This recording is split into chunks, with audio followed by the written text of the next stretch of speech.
Yeah.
Yes. What's going on, everybody? Welcome to another episode of the Lion's Den. What's going on, dog? What up, man? Man, it seemed like it's been a minute, right? Yes, man. I had put all my stuff up and everything, man. Forgot where it was at. Yo, it's been a while, man. So, ladies and gentlemen, how y'all doing? How you doing? Look, if this is your first time here on the Lion's Den, we talk about all things leadership, growth, and development, and action from the crib to out in them streets. You know what I'm talking about? So, man, what's your weekend looking like, man? How was your week? Man, it was Saturday. Yesterday I had a day where I didn't do nothing. Oh wow, how did that feel? I don't know what that do. Oh man, the last weekend I worked Saturday and Sunday because we had our last ever River Fest for the city of Clarksville. So I had to work that, help them out with that. A lot of work, man, but a lot of smiling faces went into that. So this Saturday, I just chilled. I ain't do nothing, and Sunday, my normal Sunday routine, going to church and whatnot. Oh, amen. Everybody, look, let's give them a round of applause. This ain't burnt up yet. You know what I'm saying? Man. Getting it in. Hey, and listen, check this out. Actually, last time we was on, we didn't talk about that. I actually came down there to this little conference, and then you actually put me to work at your job. Yeah, man. Look, I didn't think we had a show since then. Yeah, no, man. We were supposed to have one, but then there was a little conflict in that. But no, that was a good time. So man. You got to come down and see, the Cleveland Center firsthand, and it was good that you was able to see. I think you saw the Spanish class. Yeah. You got to see the Spanish class, our first ever co-op with the local high school in this area, combining them with our after school kids and teaching them a little bit about Spanish culture. Man, that thing kind of blew up pretty big all over the place too. Wasn't expecting that, huh? Yeah, man. Yo, so it was good. So we got a chance to do that. Oh, don't forget, we went to the Jamrock. The Jamaican. The Jamaican buffet.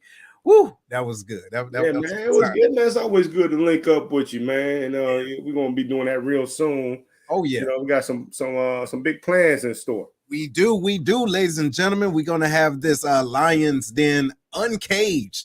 We're getting from behind this little digital joint and going to get back into your face live in person. All right. So just keep a lookout on that. But anyway, y'all, look, we can talk about us forever, but that's not what we're going to do on today. So again, if you're just tuning in, first of all, just let us know where you're at right now. Put in the chat if you can hear this voice. Let us know where you're at. We want to give you a shout out and hit the share button. All right. Don't be funny style. So again, this is your first time, I want to welcome y'all to another episode here of the Lions Den, right? So we're going to have a very, very nice, thought-provoking, engaging conversation with other change makers, right? Including you. But today, we're thrilled to have our guest, Miss Cassandra Hill. She's a holistic wellness influencer, life coach, best-selling author, and renowned speaker. Okay, so she's a beacon of hope for many, particularly Black women,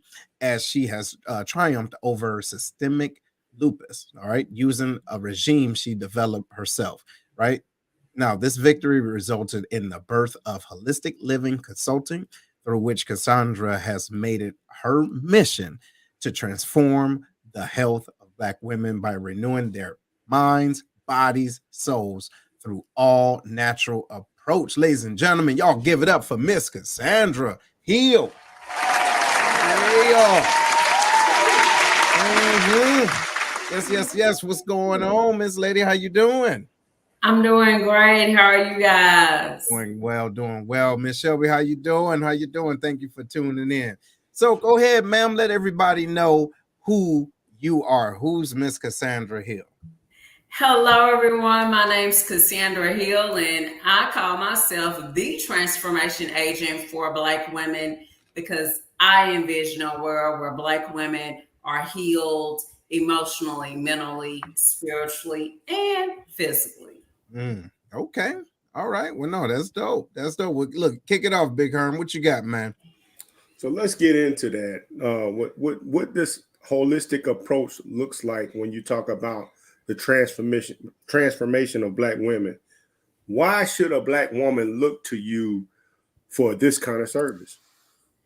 I would say one, check me out. If you're familiar with lupus, especially systemic lupus is taking Black women out, unfortunately, all the time in the U.S. It's one of the top conditions that Black women are dying from.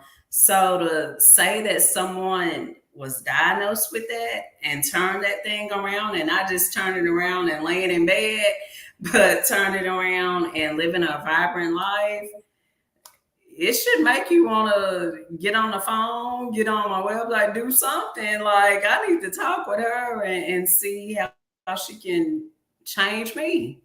Right on. Okay, so look, let's stay with that real quick. So could you share with us your personal journey of overcoming that lupus, the systemic lupus, and how it led you to creating your holistic living consultant? Hold on. Can I add to that real quick, Seth, if you don't mind? No, what part? Explain what systemic lupus is. Yeah. You know what I'm saying? Then get into that. There we go. So I was over there Googling stuff, trying to figure out what that was. That's a problem. And you know what? We need to make sure we do that so the rest of our audience don't do it too. But go ahead, man. First explain it and then go into the counseling. Sure. A lot of times when people talk about lupus, they think, oh, there's just lupus. But you have systemic, which is widespread. It affects various parts of your body. You have discoid that primarily affects the skin. And you also have nephritis, which attacks the kidneys. And you also have drug-induced lupus that comes from all these medications people are taking and the side effects of those medications. So systemic is the one that's widespread, attacks all parts of the body. All right, Herm. There we go. So he's good. All right. So now let's go into your coaching piece. Sure. For me, I went misdiagnosed, undiagnosed for almost 10 years. 10 years. I'm going to doctors all over this country and was being treated for being anemic when I actually had systemic lupus. And you're probably thinking, like, how in the world does that happen? But the healthcare disparities that exist in the Black community is real, and it's not tied to socioeconomic status. It's not tied to education, because here I am, I have a master's degree, but in healthcare systems, our voices aren't being heard. And when I finally got the answer, this is what I have, and traditional healthcare didn't work, I promised myself if I ever healed that I would do my best to heal as many people as possible, but especially people that looked like me. There you go.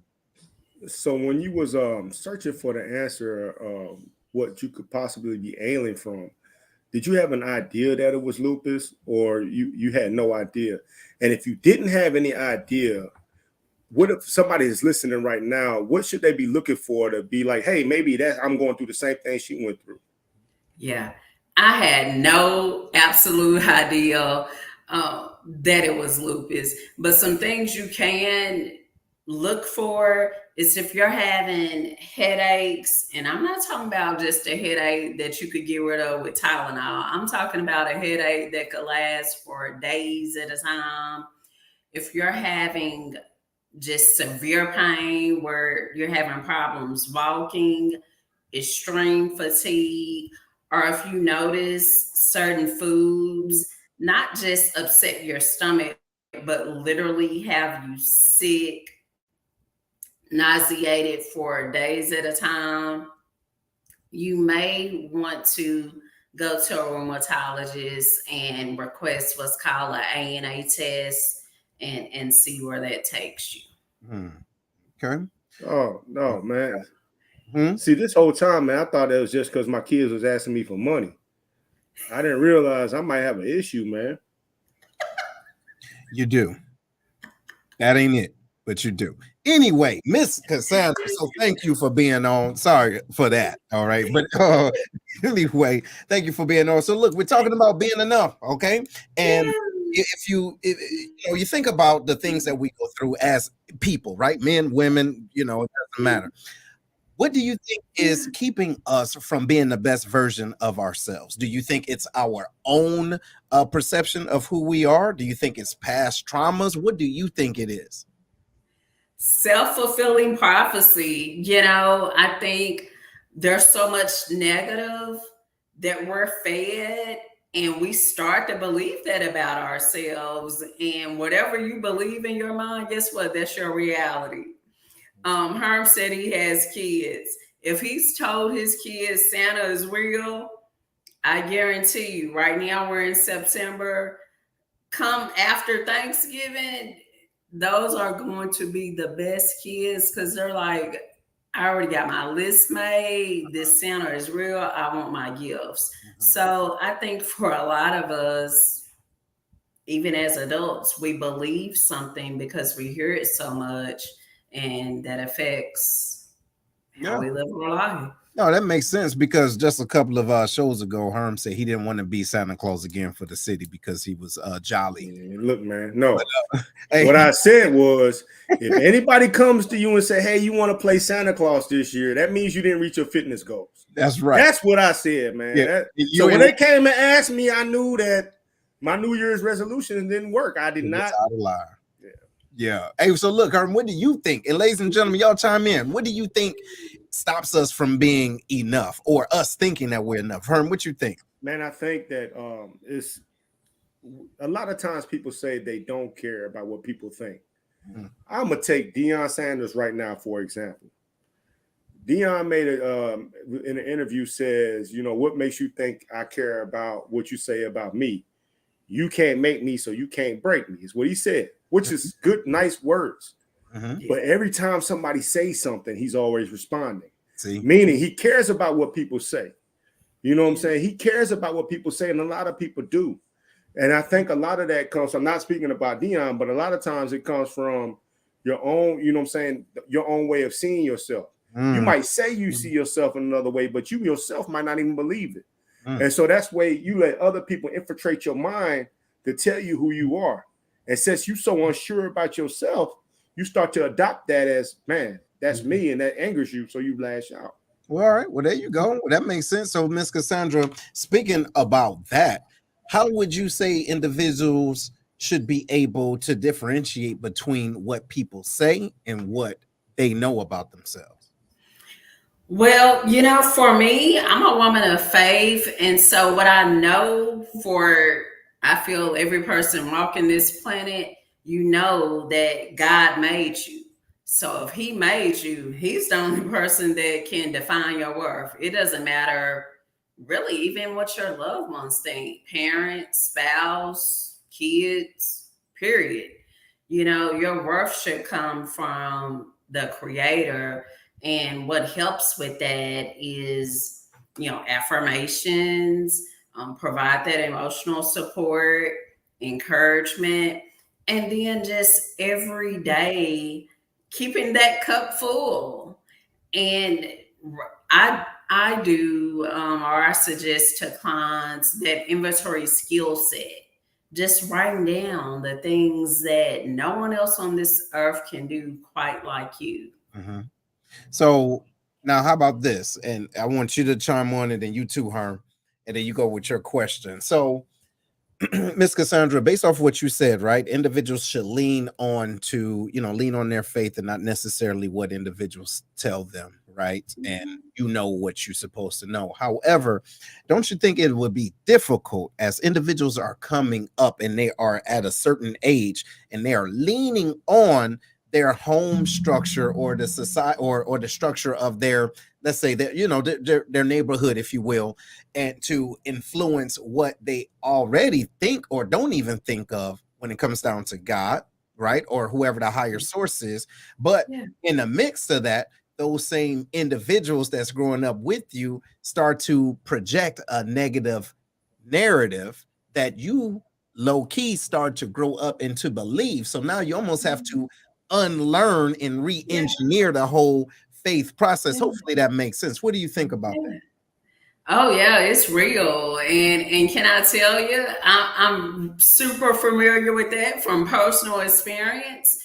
You know, when you grow up, and I'm just being transparent here, when you grow up, first generation college student, first generation entrepreneur, you're going to hear that, I don't know. And part of changing that mindset, as you mentioned, the circle, the people in your environment, that might mean easing back. You know, you don't have to be around those people all the time. When you're working on your mindset, it's real important to get comfortable by yourself. You know, sometimes you have to do like that butterfly. Butterfly has to go into that cocoon, do the work, and then come out as a gorgeous butterfly. So that's one of the things I would suggest. Ease back from your circle so you can focus on that positive mindset. That makes sense. What you think, Herm? I think I wanted to go on leaning into faith and listening to God, right? Yeah. Because I agree with that. But here's one thing, though. Some people are delusional about what God tells them. You know what I'm saying? Like, or hold on, is it delusional? Delusional about what God's tell them, or they think that is God's voice? That's what I'm saying. That's all to say. It's like delusion. You know what I mean? Like, you think that's God telling you. You say that that's God telling you something, but that might just be your own desire. You know what I mean? So how are you making the difference between the two? I'm gonna give you an example. Like, you know what I'm saying? A lot of people tell me one thing, but God told me I'm dark skinned. You know what I'm saying? But everybody else is trying to tell me that I'm not. So am I? So here, we're gonna do this, ladies and gentlemen. We're gonna just keep it real, man. A minute, okay? As we're transitioning into being enough and just in delusion, that's an example of that right then and there. Okay, so we're not gonna spend too much time on that because we see how it got. All right, now Herm, you want to ask her? Well, let's get into what I was saying. Would you do that? Yeah, I'm sorry, my bad. You know what I mean? Yeah, check it. I stand you. So how do you talk when you talk to somebody as a life coach, right? And they tell you this is what God wants from me, and you listen, like he say, God want for me to pursue a rap career, and then you listen to him like, I don't know if God really told you that because you really ain't got it like that. But they swear up and down that's what God telling them. I know you've ran into people that, man, are you sure that's God telling you that? So how do you handle that? You know, the first thing I would say, a lot of times you're right. We're not listening. You know, you have to listen. So I always encourage the people I work with, or even if I'm just having a casual conversation with someone, give yourself at least 20 minutes a day where after you've prayed, you just sit still and you're listening. You're not listening to no TV. You're not listening. You're just sitting still, listening. And that helps. And it's not something you could do just every now and then. I really recommend doing it on a daily basis. So that way it becomes clear that, okay, this is God giving me direction. And then another thing that helps, you know, God, every good and perfect gift is from God. So if he wants you to do something, he wants you to operate in excellence. So you would want to focus on your strengths. And so whether that's taking like a Clifton Strengths test or some type of test to get clarity on what you're great at. Okay.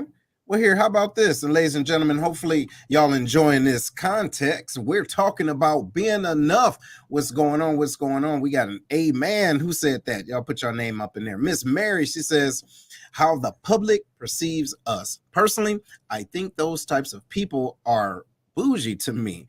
And I'm quote unquote me. And oh, well, if you don't like it. Absolutely. So, and then we also have Miss Felicia. She says, I had to ask God to quiet, my ego and let me hear him clearly. Absolutely. So, ladies and gentlemen, let me throw this at you, okay? I believe the whole journey is the journey to where you need to be. Some individuals right now, like for example, Oprah was not Oprah when she was Oprah, if that makes sense, okay? There had to be certain steps, trials, errors, right? Ebbs and flows in order to develop. So what I hope individuals can take from this is you are already enough currently. Now, the things that you are doing have to develop from a realm of zero. And what I mean by that is you not having something and then you developing and having something. You're not just going to arbitrarily, boom, that's mine and I've arrived. There's no such thing, I believe. Now, and honestly, hey, y'all let me know. Chime in. Am I off mark or what you think? Big Herm, what you think, bro? Man, I think some people ain't enough. You know what I'm saying? I think some people ain't, hold on. Or living their best life.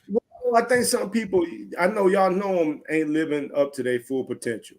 You know what I'm saying? I know you look at them and you say, man, you are living to eventually have your kid take care of you one day. You know what I'm saying? You out there about to be homeless. I mean, there's certain things. Sometimes you got to tell people the truth. Like the pattern, the way you live in your life, you know what I'm saying? Whether you tied to an addiction or you tied to, you know what I'm saying, a toxic relationship, or you tied to, you know, not fulfilling everything you need to at your job. So you working dead end jobs. Sometimes that's not enough. You're not doing enough, and that's making you not enough. And if you don't tell them the truth, you know what I'm saying, that soon they're going to be too old to make a change, make a real impactful change in their life, and have to depend on somebody forever. All right, Miss Cassandra, and I hear you now, Miss Cassandra. What do you think? Do you think that's our responsibility to let them know, hey, you're not enough yet? I think I get Herm's point, and I'm definitely a keep it real type woman. I like to say you have growth opportunities, because I feel each individual, like I said, your worth is defined in God. But yes, you are making life choices that if you do not correct, you're on a one-way street headed to nowhere. And yes, if you really care about somebody and you love somebody, you need to tell them, because that's the problem. That's what's going on in our world right now. Behaviors that are unacceptable, just not acceptable at all. Perfect example. Did you guys hear about what happened at a Denny's? These two truck drivers went in there just trying to get some breakfast, taking a break from the road.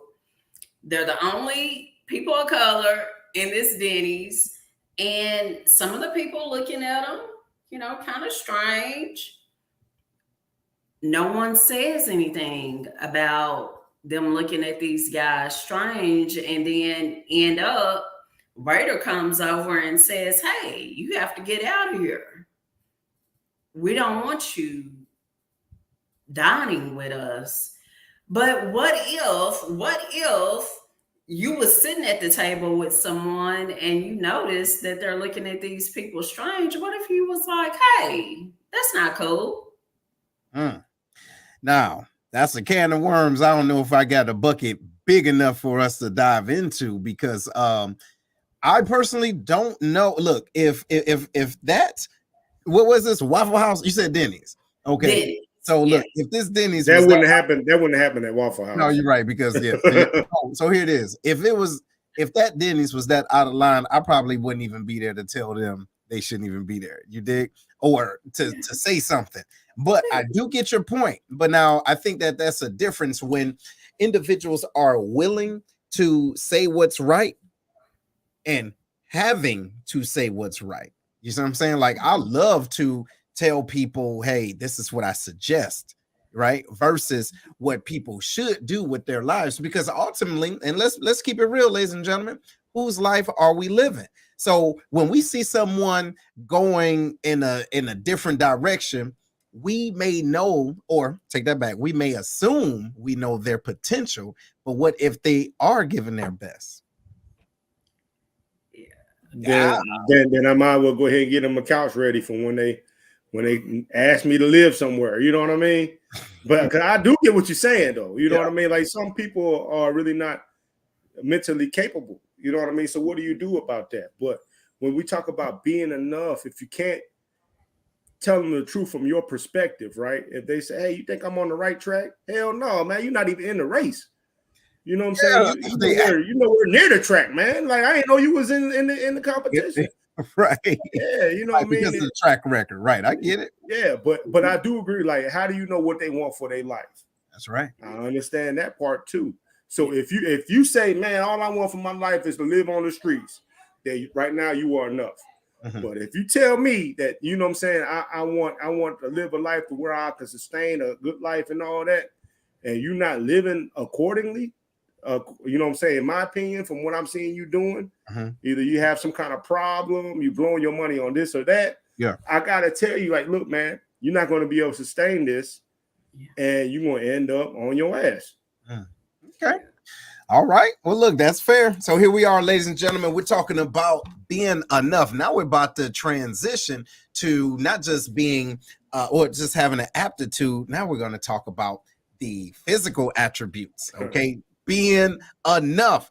And in society's view, because ultimately that's what we're talking about, right? We're on social media. This is a medium, right? Us having this conversation. But then how do we grow from it? Okay, how do we differentiate between having a preference and body shaming? Yeah, you see, can that person be enough? And is your preference enough? So, Miss Cassandra, we was talking a little bit about this backstage, okay? And Herm talked about how sexy he was or something crazy. And we talking about his delusion again. But in this context, right? In this context, we're talking about being enough, and even your preference for other individuals or different situations is enough. How do you articulate that to individuals that feel as though they should want or have desires for something else that's not necessarily theirs because of social media or social pressures? You know, this social media world, it is crazy. And if you listen to what people say, what people think, you will literally be somewhere locked up in a mental health institution. And so, one thing I recommend is, you just being comfortable showing up as your authentic self, whether that's, sometimes I get backlash like, oh, you're a professional. Why do you wear the braids? Why do you? Guess what? I don't give what you think. I do this because I like it. It works for me. And if you don't like it, you don't pay to get my hair done. So you have zero say, so just being real with yourself and the naysayers, kicking them to the curb, that really helps in the social media world. I hear you. Go ahead, Herm. Go ahead. What you think? But also in this world, in this false reality, right? A lot of times it's a double standard when it comes to who can have a preference. You know what I'm saying? A woman could say they want a man a certain height, a certain build, a certain skin complexion. You know what I mean? I like my men dark skin. They could say that. You know what I'm saying? They got to have this kind of money. They could say all these things as a preference. But if a man says one thing about, hey, yeah, I like a light-skinned woman. Oh, hell, you hate your mama. You must hate your black-ass mama then. You know what I mean? Or they got to be a certain way. Oh, you must be gay. It's like everything must be something wrong with the man if he has a preference. You know what I mean? It's like, how come you can have a preference, a list of what a man, it's like you building a man in a warehouse somewhere. Like you got to have all this stuff. But if a man says one thing, you know what I'm saying, about his preference, then, you know what I'm saying, all bets is off. So who said that's not true? Who is this? Yeah, somebody put your name to that because I need you to chime in and tell me how you feel like that's not true. But go ahead, speak on that, Mr. Cassandra. What you think? You know what? And some of my sisters, y'all might get mad at me. However, yes, some women, not all, but some women are like that. And honestly, I think it comes from a place of being desperate and scarcity. Because honestly, like me, I'm single. Mm-hmm. And if you're single and you're looking for a certain type of man, and if you have a scarcity mindset and you think, oh, there's just not a lot of, a certain caliber of man available, when you hear a black man say, oh, I want a woman who this, and this, I think it can get in your feelings a little more than it should. But just focus on, there is no scarcity.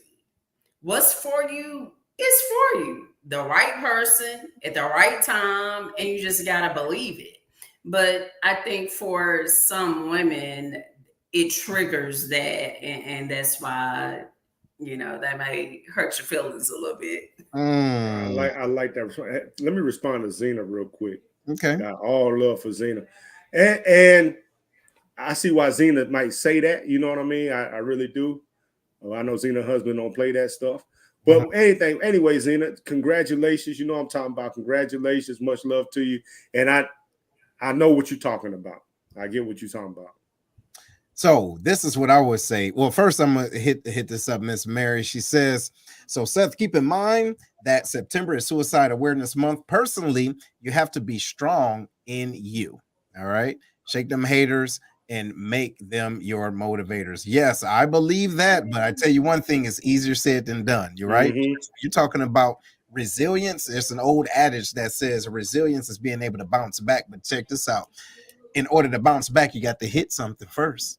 Right. And so that is not easy. And sometimes those hits aren't as recoverable as everybody, make them to be. Right. So people are going to come at you so many different ways. But when you're talking about preference and shaming and everything and having that, being enough, you have to find something, I believe, and y'all correct me if I'm wrong, you have to find an anchor.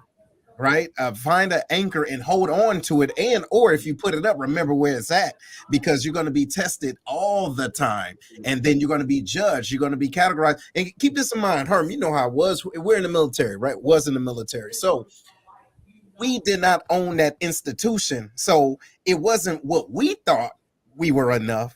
It was what the perception was on that EPR that says, no, you're not really. You're not that.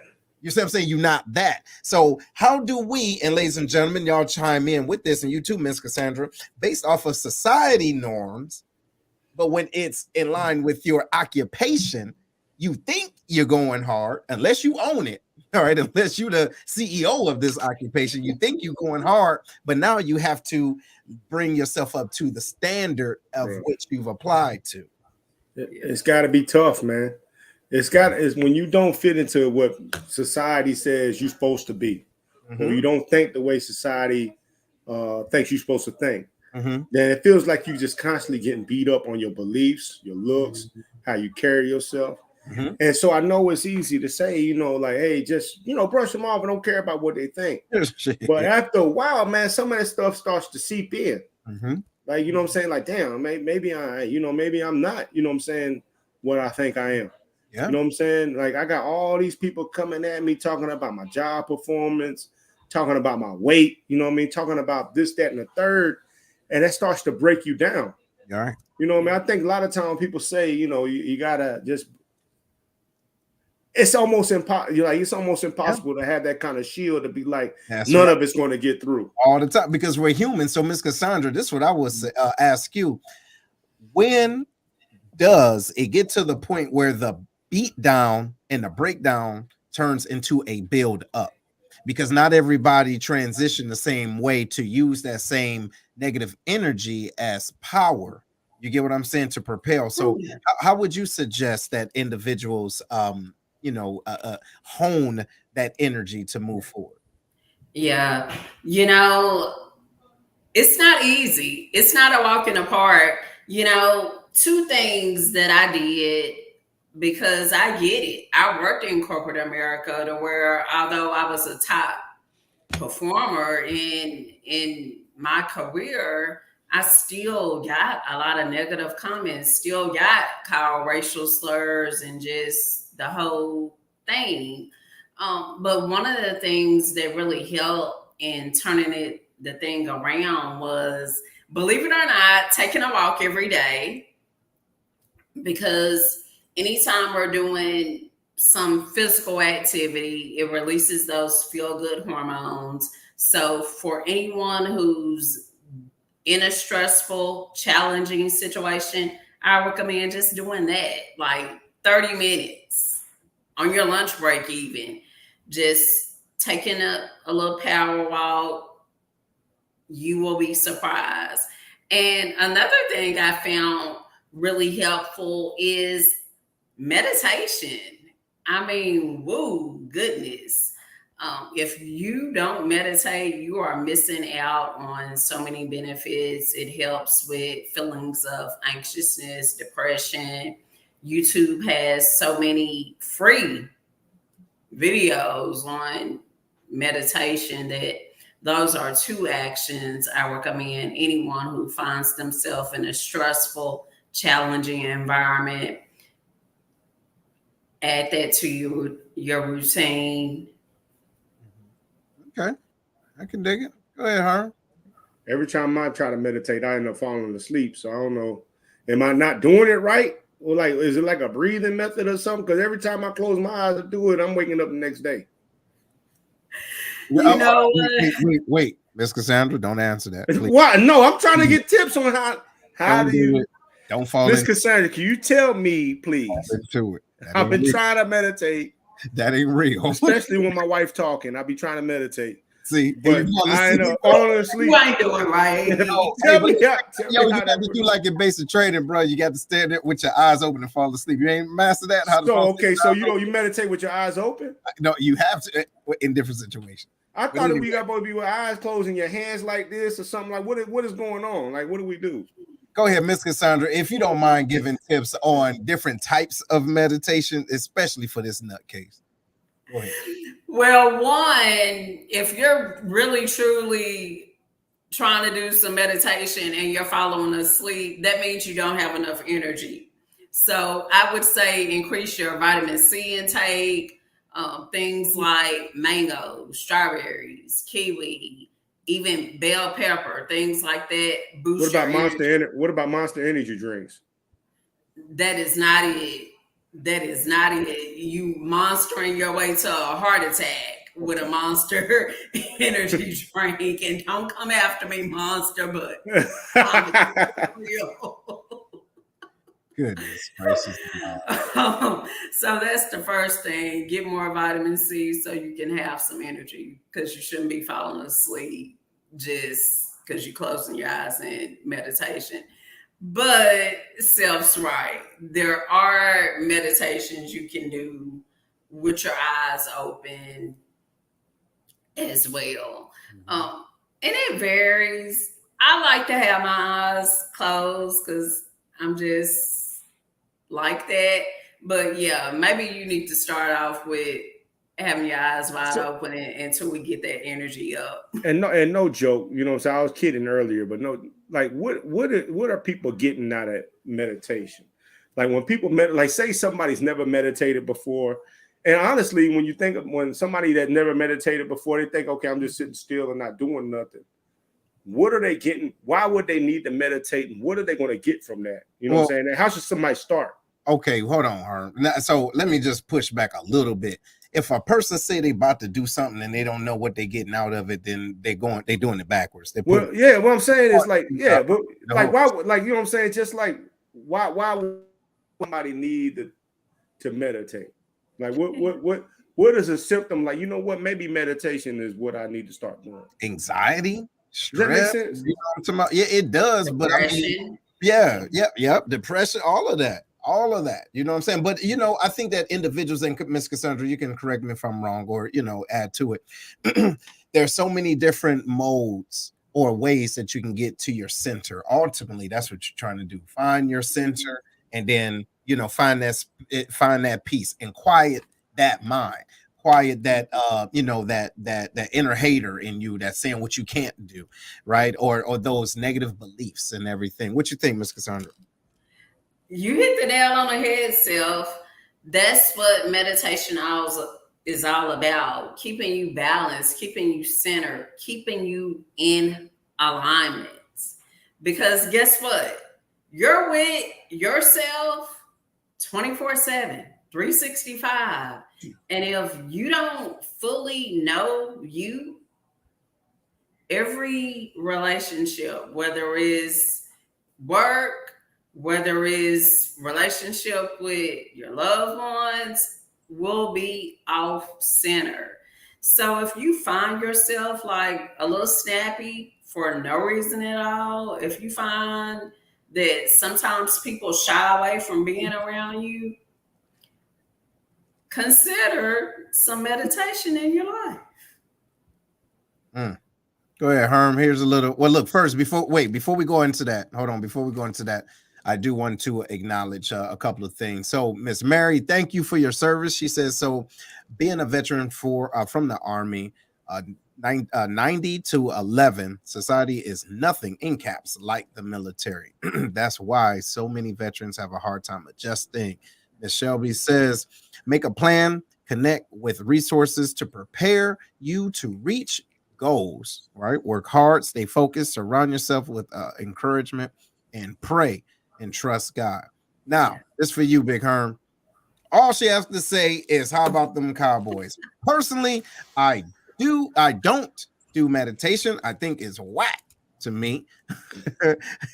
So I just get on my knees and pray. God is the answer. Ain't that meditation? Can you hear me? So it all depends, man, on what side of Mississippi you from. I guess. Check this out. Here's one thing I will say. Cowboys fans always talk that noise in the beginning of the season, man. All I'm going to say is y'all always win in the beginning, and at the end, it's going to be the same result because y'all got Dak Prescott for a quarterback. So, Miss Mary, much love to you, but you know what I'm saying? I enjoy the ride now, but the Cowboys are still going to cowboy. You know what I mean? What you saying, Miss Cassandra?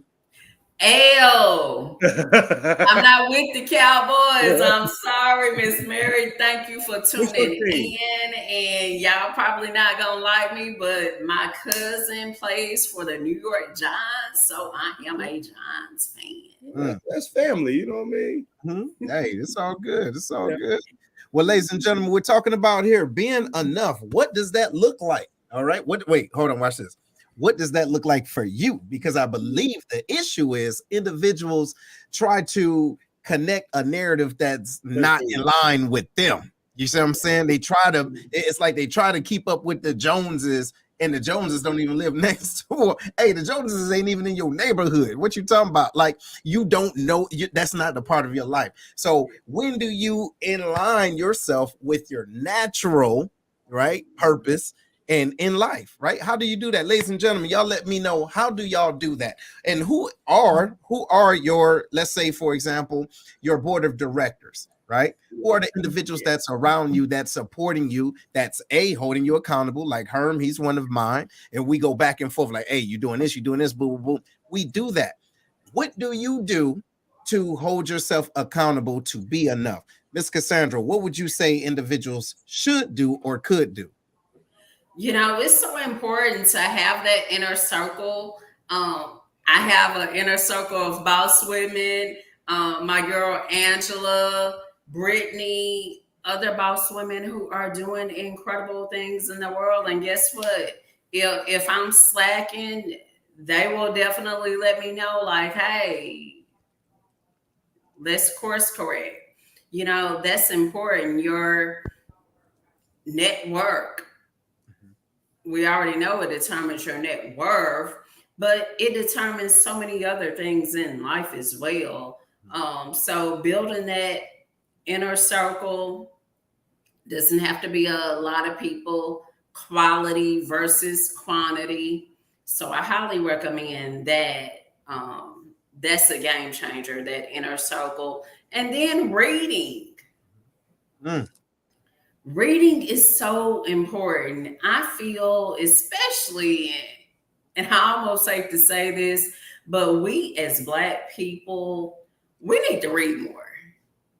They put so much information in books because a lot of us do not read. Read. Leaders, read. Gain information, gain knowledge. Leaders are readers. So, Big Herm, speaking of that, as we're transitioning, what is your thoughts about that, sir? Outside of your circle, right? But of your circle of influence. Is that why you're muted? You mute yourself on purpose? Can you hear me? Yeah, we got you. Go ahead. Yeah, we got you. Hey, man, I'm having technical difficulties over here. Mm-hmm. Can you hear me now still? Something you ain't read on there to make sure. Go ahead. You know what I mean? But check it out. I think when it talks about being enough, right? It's a personal journey. The key word is being personal. So if you could when you sit down, you know what I'm saying, and reflect on who you are as a person, who you are to the people that depend on you, and you feel like, man, you are doing a good job. You know what I mean? Everybody's not one for nothing. There's always, like Miss Cassandra said, room for growth. I think that's what she said. There's always room for growth, but you know what I'm saying? For the most part, you handling your business, right? It's a personal view. You know what I'm saying? You're the only one that can look at that receipt and understand if you could pay that. Damn, I'm so tight off the top of the dome. You know what I'm saying? You're the only one that's going to look at that receipt and be like, yeah, I got that. You know what I mean? That makes sense. That was horrible, bro. Okay, well, but because I know you, I get it. I don't think the rest of the world get it, but I think they will. They have to rewind. Hey, they're gonna reflect back on it and be like, "Damn, he really spit something right there." There you go. I think so. I think you're right. But what I'm saying is, it's a personal thing, man. People are always going to have their opinions. Even I might have an opinion on somebody's life, like I talked about earlier. But if you could sit within yourself and be like, you know what, I'm doing enough for me, then you're being enough. You know what I mean? Whether it's living under a bridge, or you know what I'm saying, or living in a 23 bedroom mansion. Yeah. Only you could say if you are being enough, right? Yeah. Let's get back. Let's get to this reading. No. Read, man. Say what now? Look, hold on. We're going to talk about that in a minute. First, we're going to talk about Miss Cassandra's book. He restoreth my soul triumph through adversity. Do you mind talking about that? What is that about, ma'am? Sure. You know, I was inspired to write. Was going through a divorce, had lost a baby, and in dealing with all that, I knew that I needed God more than ever in my life. And so every day I would just open God's word. Whatever scripture spoke to me, I will write that scripture and write my thoughts. And wow, those writings went from laptop to laptop for, I know, probably at least 6, maybe 7 years. Before it became the devotional, He Restoreth My Soul, Triumph Through Adversity. The book was written from me going through my healing and now being able to share that with the world. But it doesn't matter what we go through. You can heal because there's something within you. You just have to pull it out, ask the right questions to yourself, and have I believe, a firm faith in God, and you can be healed from whatever situation. And so that's what He Restoreth My Soul, Triumph Through Adversity does for the reader. Okay, nice. So here it is. So in your book, what key message do you want readers to take away about holistic living and wellness? You know, I would say the key message for wellness is that wellness isn't drinking a green smoothie, although I love green smoothies. Wellness starts here within you. Because I know people who do that. I have clients I've worked with who living this organic life, doing all the smoothies, all that stuff, and still not healthy because they haven't focused on the mindset and they haven't done the work within themselves. So being holistic starts with focusing on the emotional, mental aspects of your life. Right on. I get you. Go ahead, Big Herm. What's your word, man? Hey, so first things first, I want to say thank you, Miss Cassandra, for coming on to the show. Right. When we talk about being enough, you know, the world is going to beat you up enough. It's a self-reflection when you're talking about being enough. So if you feel like, again, like I said before, that you are doing right by the people that depend on you and you're doing right by yourself, it doesn't mean you're a perfect person. You know what I'm saying? Everybody has room to improve. But you don't have to conform to every single social media post that says this is what you're supposed to be. You're supposed to be the man that pays all the bills. You're supposed to be the, you know what I'm saying, the woman that brings your man a plate. Or whatever, you know what I'm saying, whatever new trend it is that they're talking about online. You don't have to do that. You know what I'm saying? You don't have to do that. What you got to focus on is, do I make myself happy? And do the people around me that depend on me, my kids, my spouse, are they happy with the way that I treat them and the way that I show them love? I don't need to go to Facebook to figure out if I'm doing it right.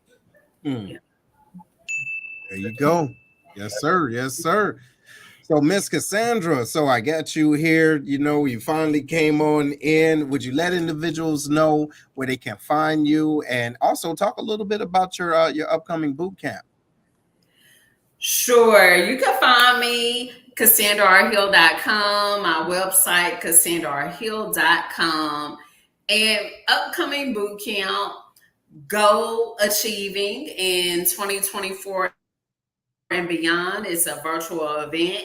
In that event, you will get the tips, the tools, the best practices you need to learn in setting goals that matter, and then not just setting them but achieving them, because we're done making New Year's resolutions just to the next month you've forgotten about them.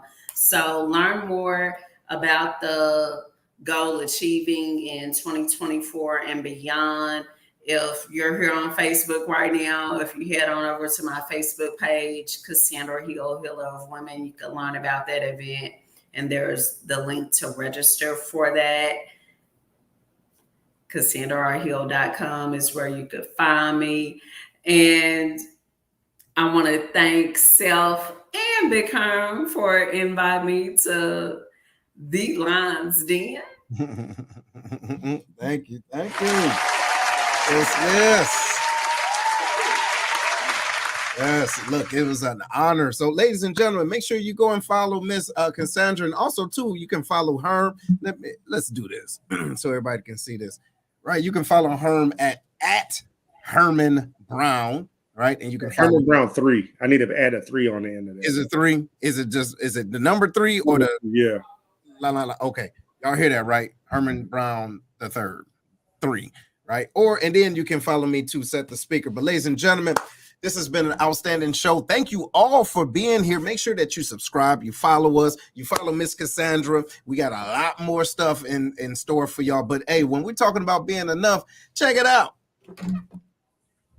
If they don't like you, it's okay. You dig? Because hey, what Deion say? If you didn't make me, you can't break me, right? But look, check it out. It's easier said than done. Make sure that you surround yourself with individuals that are in line with you and that can help you along this crazy journey. Because you know what? It's other individuals in your journey that want to derail you from where you want to be, right? So those individuals that's in line with you, they know that you're enough, but they're not going to let you do what? Settle. You understand? That's the difference. Being enough and settling, because if everything around you is changing, even the food in your refrigerator right now going old, you dig what I'm saying? You're getting older, so how about you grow and become better, but don't stay stagnant. Ladies and gentlemen, this is the Lion's Den with Seth. We're going to see y'all soon on the flip-flop. Right on later. Titans, whatever. Later.